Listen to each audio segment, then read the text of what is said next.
आज हम 2014 में रिलीज हुई फिल्म ऑटोमेटा को एक्सप्लेन करेंगे। कहानी की शुरुआत में हमें बताया जाता है कि जब सूरज की सतह पर विस्फोट हुआ तो वहां से इलेक्ट्रोमैग्नेटिक रेडिएशन बाहर निकला और जब ये रेडिएशन अर्थ से टकराया तो धरती के 99% लोग मारे गए। अब बचे हुए 1% लोग धरती को फिर से पहले जैसा बनाना चाहते थे, लेकिन इस काम के लिए उन्हें बहुत सारे लोगों की जरूरत थी। इसीलिए एक कंपनी ने ऐसे लाखों रोबोट्स को तैयार किया जो शहरों को फिर से बनाने में इंसानों की मदद करते हैं। इन रोबोट्स को पिलग्रिम्स कहा जाता है, जिनके अंदर 2 सिक्योरिटी प्रोटोकॉल्स भी डाली गई हैं। यानी कि ये रोबोट्स ना तो किसी भी इंसान को नुकसान पहुंचाते हैं और ना ही खुद को मॉडिफाई या रिपेयर कर सकते हैं, यानी कि इनके पास खुद की कोई भी इंटेलिजेंस नहीं है। अब मूवी में 20 साल बाद का समय दिखाया जाता है, जहां सभी इंसान सेफ सिटीज में रहते हैं। साथ ही हम आसमान में बहुत सारे मैकेनिकल बादलों को देख पाते हैं, जिनका इस्तेमाल शहर के ऊपर बारिश करने के लिए किया जाता है।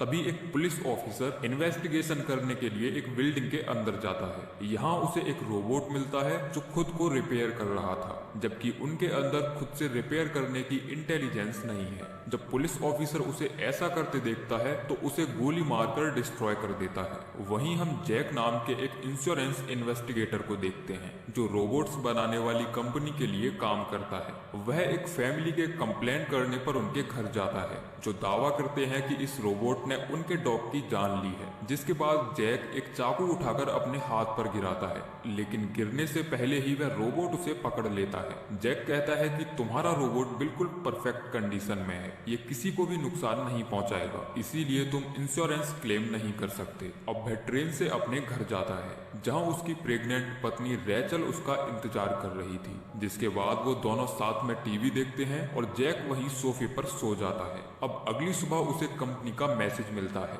जिसके बाद उसकी मुलाकात लैब में काम करने वाली एक लड़की से होती है, जो उसे वह रोबोट दिखाती है जिसे उस पुलिस वाले ने गोली मारी थी, क्योंकि उस पुलिस वाले का कहना था कि ये रोबोट खुद को रिपेयर कर रहा था। लेकिन जांच करने पर पता चलता है कि इस रोबोट के अंदर किसी ने छेड़खानी की है, साथ ही इसके कुछ पार्ट्स को भी बदल दिया है, जिसके चलते इस रोबोट ने इंसानों के द्वारा बनाई गई सिक्योरिटी प्रोटोकॉल्स को तोड़ दिया। ये बात जैक को बहुत अजीब लगती है, क्योंकि आज से पहले कोई भी रोबोट उन प्रोटोकॉल्स को नहीं तोड़ पाया था। इसीलिए वह अपने बॉस रॉबर्ट से मिलकर इस पूरे इंसिडेंट के बारे में इन्फॉर्म करता है। रॉबर्ट कहता है कि तुम उस आदमी के बारे में पता करो जो रोबोट्स को बदल रहा है। अगर तुमने ये टास्क पूरा कर लिया तो मैं तुम्हारा ट्रांसफर तुम्हारी पसंदीदा जगह पर कर दूंगा। अब जैक आगे की इन्वेस्टिगेशन करने एक कंस्ट्रक्शन साइट पर जाता है, जहां हजारों रोबोट्स काम करते हैं। दरअसल जिस रोबोट को मॉडिफाई किया गया था, उसके कुछ पुर्जे यहाँ काम करने वाले एक रोबोट से मैच खाते थे। इसीलिए वह यहाँ के सुपरवाइजर से बात करता है। वह कहता है कि तुम्हारे रोबोट्स दिन ब दिन निकम्मे होते जा रहे हैं। अगर तुम्हें सिक्योरिटी की इतनी ही चिंता है तो इस कचरे को यहाँ से क्यों नहीं हटवाते। दरअसल जिन लोगों के पास घर नहीं है, वो लोग झुग्गी झोंपड़ी में शहर के बाहर रहते हैं और इसी जगह पूरे शहर का कचरा डंप किया जाता है। तभी एक बूढ़ा शख्स जो गलती से इनके एरिया में आ गया था, ये लोग उसे शूट कर देते हैं। ये देखकर जैक को बहुत बुरा लगता है, लेकिन वह चाहकर भी कुछ नहीं कर पाता। तभी जैक की नजर उस रोबोट पर पड़ती है जिसकी तलाश में वह यहाँ आया था, लेकिन वह रोबोट जैक को देखते ही शहर की सीमा से बाहर भाग जाता है। अब जैक उसे ढूंढते हुए एक कंटेनर के अंदर पहुंच जाता है, जिसके अंदर ये रोबोट छुपा हुआ था। जैक उसके साथ बात करने की कोशिश करता है, लेकिन ये रोबोट खुद को आग के हवाले करके डिस्ट्रॉय कर लेता है। अब वह उस जले हुए रोबोट को लैब लेकर आता है, जहां मौजूद साइंटिस्ट उसे फिर से ठीक करने की कोशिश करते हैं, लेकिन उन्हें कामयाबी नहीं मिलती। तभी उन्हें इस रोबोट के पास से कुछ टूल्स और एक न्यूक्लियर बैटरी मिलती है। ये बैटरी बहुत पावरफुल होती है, शायद जिसे चुराने के लिए किसी ने उस रोबोट के सॉफ्टवेयर को बदल दिया था। उनमें से एक रिसर्चर बताता है कि पिछले 23 सालों से किसी भी रोबोट ने ऐसा नहीं किया है, क्योंकि इनके सिक्योरिटी प्रोटोकॉल्स को बदलना किसी भी इंसान या रोबोट के लिए पॉसिबल नहीं है। अब जैक इस केस की तह तक जाने के लिए उस जगह जाता है जहां उस पुलिस वाले ने रोबोट को गोली मारी थी। तलाशी के दौरान उसे यहाँ एक और न्यूक्लियर बैटरी मिलती है, जिसका मतलब था था कि सभी मॉडिफाइड रोबोट्स ये न्यूक्लियर बैटरी चुरा रहे हैं। अब जैक उस पुलिस वाले आदमी वॉलेक से मिलता है जो उसे एक मॉडिफाइड फीमेल रोबोट के पास लेकर जाता है जिसे ब्लैक मार्केट में लोग मनोरंजन के लिए इस्तेमाल करते हैं। हालांकि ये रोबोट जरूरत पड़ने पर इंसानों को चोट भी पहुंचा सकता है। अब जैक इस रोबोट की ओनर से मिलता है जिसका नाम डॉक्टर डुप्रे है।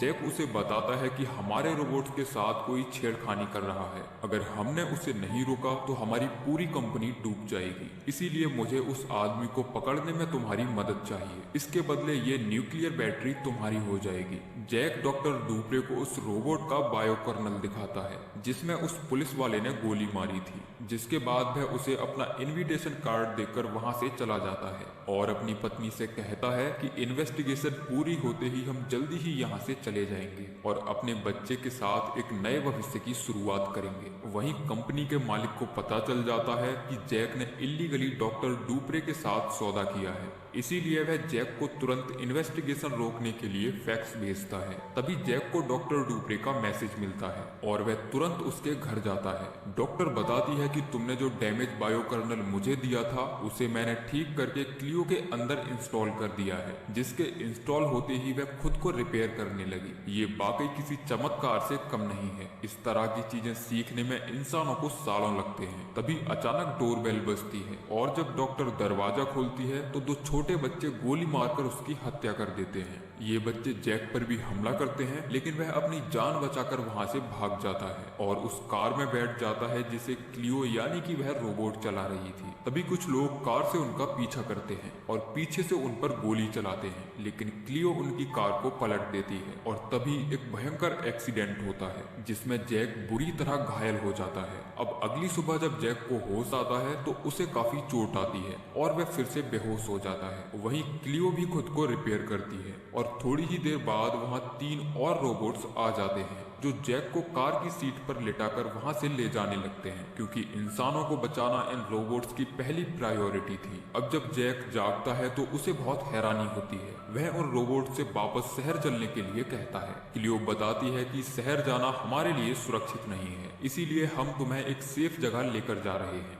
जैक देखता है कि यहाँ हर तरफ सफेद रेगिस्तान है और दूर दूर तक कहीं भी शहर नजर नहीं आ रहा। इसीलिए जब रोबोट्स उसका ऑर्डर नहीं मानते तो वह अकेले ही सिटी की तरफ जाने लगता है, लेकिन जख्मी होने की वजह से वह ज्यादा दूर तक नहीं चल पाता और बेहोश होकर नीचे गिर जाता है। उधर जैक की पत्नी को लेबर पेन होना शुरू हो जाता है। वह उसे बार बार फोन करती है लेकिन नेटवर्क ना होने की वजह से उनका संपर्क नहीं हो पाता। वहीं वे चारों रोबोट्स जैक को फिर से अपने साथ लेकर आगे बढ़ते हैं। ये रोबोट्स उसे जिंदा रखने के लिए कुछ इंसेक्ट्स खिलाते हैं और साथ ही एक वाटर कंडेंसर से पानी बनाकर उसे पानी पिलाते हैं। अब सुबह होते ही ये सभी फिर से आगे बढ़ते हैं, लेकिन इस जगह रेडिएशन का लेवल बहुत ज्यादा होता है, इसीलिए जैक को काफी परेशानी हो रही होती है। वह क्लियो से पानी मांगता है और जब वह पानी लेने जाती है तो जैक अपने बैग से फोन निकालकर वॉलेक को अपनी लोकेशन भेज देता है और साथ ही फ्लेयर गन को छिपाकर अपने पास रख लेता है। वहीं सिटी के अंदर हम कंपनी के लोगों को देखते हैं जिन्हें अभी तक जैक का कुछ भी पता नहीं चला है,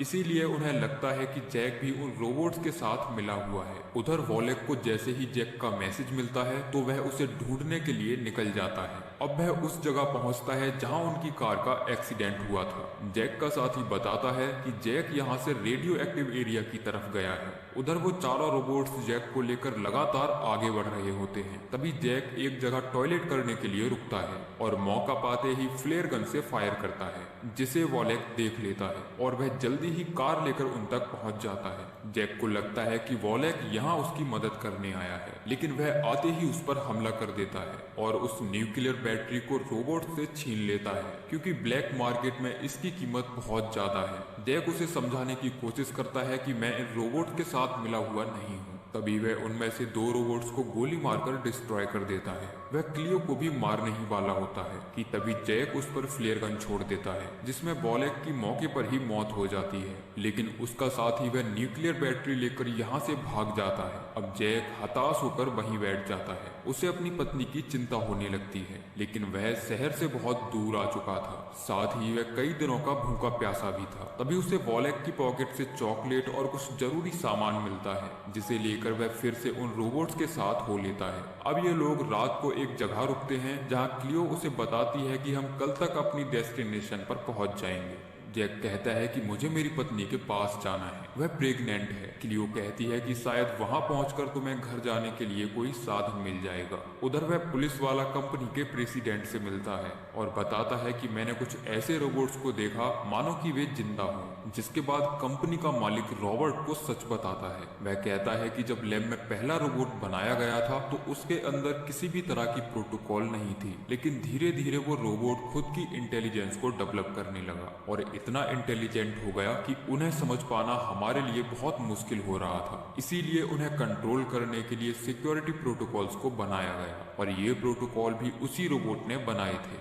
जिन्हें समझ पाना किसी भी इंसान के लिए नामुमकिन था। प्रेसिडेंट कहता है कि हमें हर कीमत पर उन रोबोट्स को रोकना होगा जिन्होंने इन सिक्योरिटी प्रोटोकॉल्स को तोड़ा है, वरना ये रोबोट्स पूरी मानव जाति के लिए खतरा बन जाएंगे। और साथ ही जैक को भी, जो उन रोबोट्स को रेडियो एक्टिव एरिया तक पहुंचने में मदद कर रहा है, इसीलिए वह अपने कुछ लोगों को उसे मारने के लिए भेज देता है। उधर जैक और क्लियो चलते चलते एक फैक्ट्री के नजदीक पहुंच जाते हैं, जहां दूरबीन से देखने पर उसे एक कार और लिबास से ढका कोई शख्स नजर आता है। जब वह पास जाकर देखता है तो ये शख्स रोबोट होता है, जिसे देखते ही जैक समझ जाता है कि ये वही पहला रोबोट है जिसने बाकी रोबोट्स को बदला है। अब वह तलाशी लेने के लिए फैक्ट्री के अंदर जाता है, जहां टेबल पर उसे रोबोट्स बनाने के बहुत सारे पार्ट्स मिलते हैं। ये सब देखने के बाद जैक काफी डर जाता है और अब वह किसी भी तरह यहाँ से भागना चाहता था। इसीलिए वह दौड़कर एक कार के नजदीक जाता है और उसे खोलने की कोशिश करता है, लेकिन इसके अंदर बैटरी नहीं होती।